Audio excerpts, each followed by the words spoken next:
Hello dear students, welcome back to English grammar classes. So today we are going to start with a new chapter that is tense. So बच्चों we have to read the following sentences.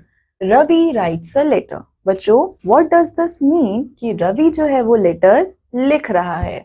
Second, Ravi wrote a letter yesterday. That means कि रवि ने letter कल लिखा था. Third, Ravi will write a letter tomorrow. इसका मतलब क्या होने वाला है कि रवि जो है वो कल एक लेटर लिखेगा. बच्चों the sentence 1 refers to the present time है ना बच्चों, क्योंकि सेंटेंस 1 हमको क्या बता रहा था कि रवि अभी लेटर लिख रहा है. सो इसका मतलब वहां पे प्रेजेंट टाइम की बात हो रही थी. The sentence second refers to the past time. बच्चों वहां पे क्या था, वहां पे हमको ये बोला गया Ravi wrote a letter yesterday. So इसका मतलब वहां पे कल की बात हो रही थी.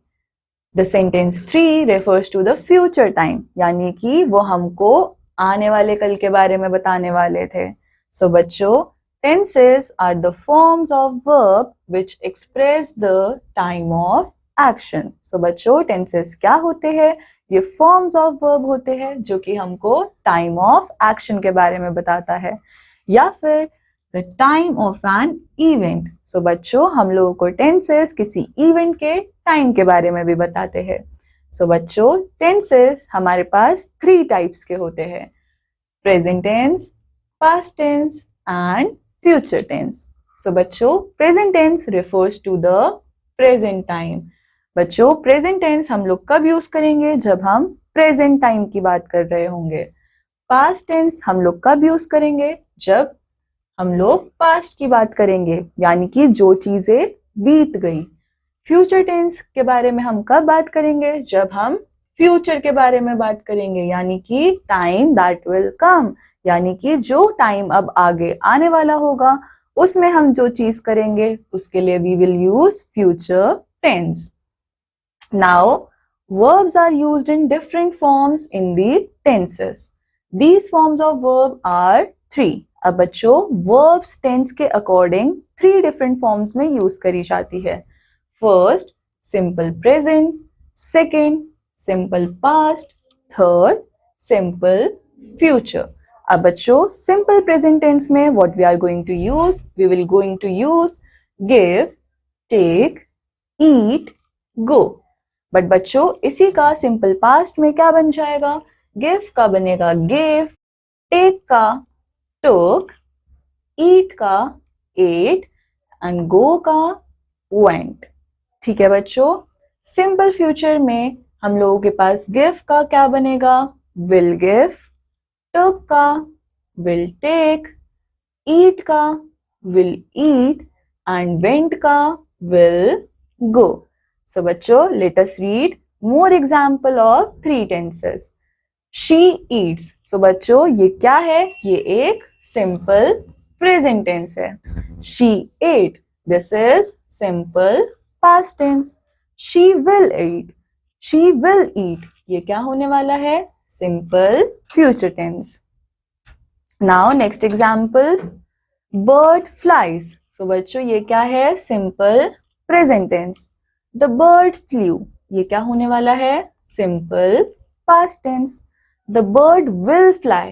ये क्या होगा, simple future tense. Now next example, Surabhi speaks. बच्चों सुरभि बोल रही है, तो ये क्या होगा, simple present tense. Surabhi spoke. Surabhi बोल चुकी है, so ये क्या होगा, simple past tense. Surabhi will speak. Surabhi बोलेगी, सो ये क्या होने वाला है, simple future tense. Next example, I buy a pen. मैंने पेन खरीदा, सो ये क्या होगा, simple present tense. I bought a pen, that means मैंने पेन खरीदा था, ये क्या होगा, simple past tense. I shall buy a pen, ये क्या होगा, मैं शायद पेन खरीदूंगा, ये क्या होगा, सिंपल फ्यूचर टेंस. सो बच्चों let's learn 3 forms of verb. Present, she stands, I bite. So बच्चों प्रेजेंट में if we are going to see she stands and इसका पास्ट में क्या हो जाएगा, she stood. and in future it will become she will stand. ठीक है बच्चों. Next, present mate is I bite, past mate will be I bit and future में I shall bite. ठीक है. Next, he cuts. तो ये past में क्या हो जाएगा? He cut. Next, future में he will cut. So बच्चों, in present we have he goes. So ये past में क्या हो जाएगा? He went and in future it will become he will go. So in present we have he opens. Past में ये क्या होगा? He opened and in the future it will become he will open. So बच्चों, I hope आप सबको ये topic समझ आया होगा. Let's quickly revise few things. The tense of a verb tells us the tense of a verb tells us when the action happens. So बच्चों, हमको verb का tense क्या बताता है कि action जो है वो कब होगा. Next point, there are 3 tenses: present, past and future. Third point, present tense tells us what is happening in the present time. बच्चों, प्रेजेंट टेंस हमको क्या बताता है कि अभी प्रेजेंट में क्या काम हो रहा है. Fourth point, past tense tells us what somebody did in the past time. So बच्चों, पास्ट टेंस हमको क्या बताता है कि पास्ट टाइम में क्या एक्शन हुआ है. Future tense tells us what somebody will do in the future time. And बच्चों, फ्यूचर टेंस हमको क्या बताएगा कि आने वाले टाइम में कोई भी पर्सन क्या करने वाला है. So बच्चों, this completes our chapter. I hope आप सबको ये chapter समझ आया होगा. I'll meet you in the next chapter. Till then, take care. Bye bye.